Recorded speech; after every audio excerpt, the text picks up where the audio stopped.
Assalamualaikum warahmatullahi wabarakatuh. Saya Imelda Sukmadewi dari kelas 12 IPA 1 absen 12.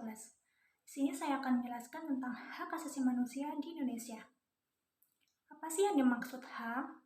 HAM adalah hak-hak dasar yang dimiliki setiap pribadi manusia sebagai anugerah Tuhan yang dibawa sejak lahir.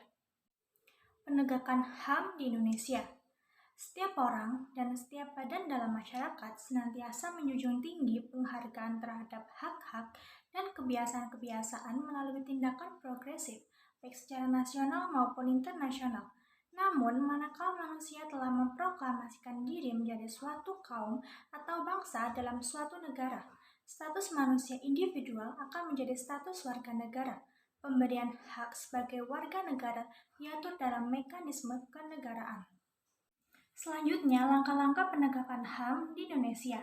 Yang pertama, mengadakan langkah konkret dan sistematik dalam pengaturan hukum positif. Yang kedua, membuat peraturan perundang-undang tentang HAM.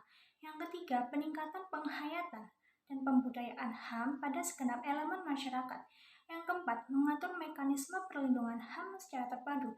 Yang kelima, memacu keberanian warga untuk melaporkan bila ada pelanggaran HAM. Yang keenam, meningkatkan hubungan dengan lembaga yang menangani HAM.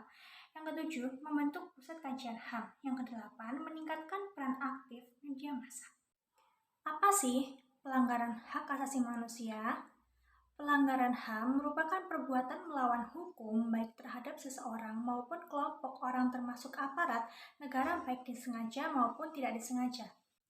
Berapa banyak sih kasus pelanggaran HAM yang terjadi di Indonesia? Jawabannya adalah banyak sekali kasus pelanggaran HAM yang terjadi di Indonesia dengan bentuk sangat beragam.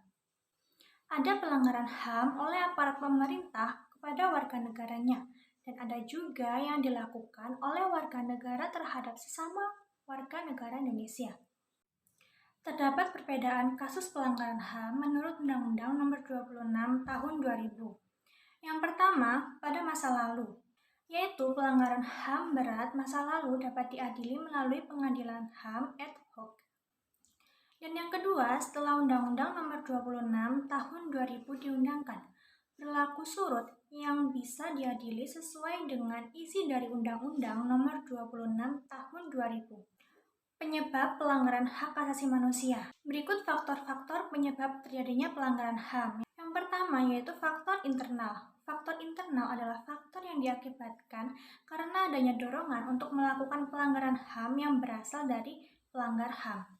Yang kedua, faktor eksternal. Faktor eksternal merupakan faktor dari dalam diri manusia yang mendorong seseorang atau sekelompok yang melakukan pelanggaran HAM. Contoh dari faktor internal yang pertama, sikap egois. Yang kedua, rendahnya tingkat kesadaran HAM. Dan yang ketiga, sikap tidak toleran. Selanjutnya, contoh dari faktor eksternal. Yang pertama, penyalahgunaan kekuasaan, yaitu menggunakan kekuasaan dengan tidak semestinya.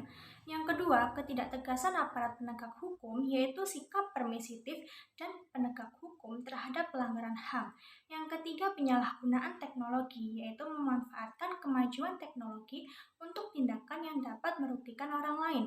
Yang keempat, kesenjangan sosial dan ekonomi yang tinggi, yaitu terjadinya ketimpangan antar masyarakat atau kesejahteraan yang tidak merata. Berikut kasus pelanggaran hak asasi manusia di Indonesia.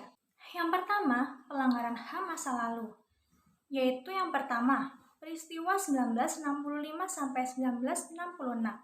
Pembantaian terhadap orang-orang yang diduga terafiliasi dengan Partai Komunis Indonesia menyebabkan sekitar 500.000 hingga 3 juta orang tewas.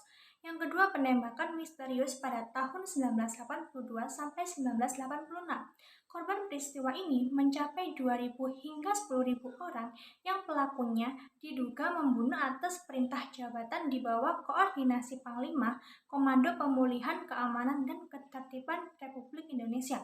Dan yang ketiga, pembantaian Talang Sari, Lampung pada tahun 1989. Pembantaian kelompok Warsidi yang dituduh sebagai kelompok Islam radikal di Talang Sari, Lampung Timur. Peristiwa ini menyebabkan 130 orang tewas dan 229 orang dianiaya. Kedua, pelanggaran HAM setelah UU nomor 26 tahun 2000 diundangkan. Salah satu contoh kasusnya yaitu kasus Wasior. Berikut yang dapat saya jelaskan mengenai HAM di Indonesia, mulai dari pengertian HAM, penegakan HAM, dan pelanggaran HAM di Indonesia. Sekian, terima kasih. Wassalamualaikum warahmatullahi wabarakatuh.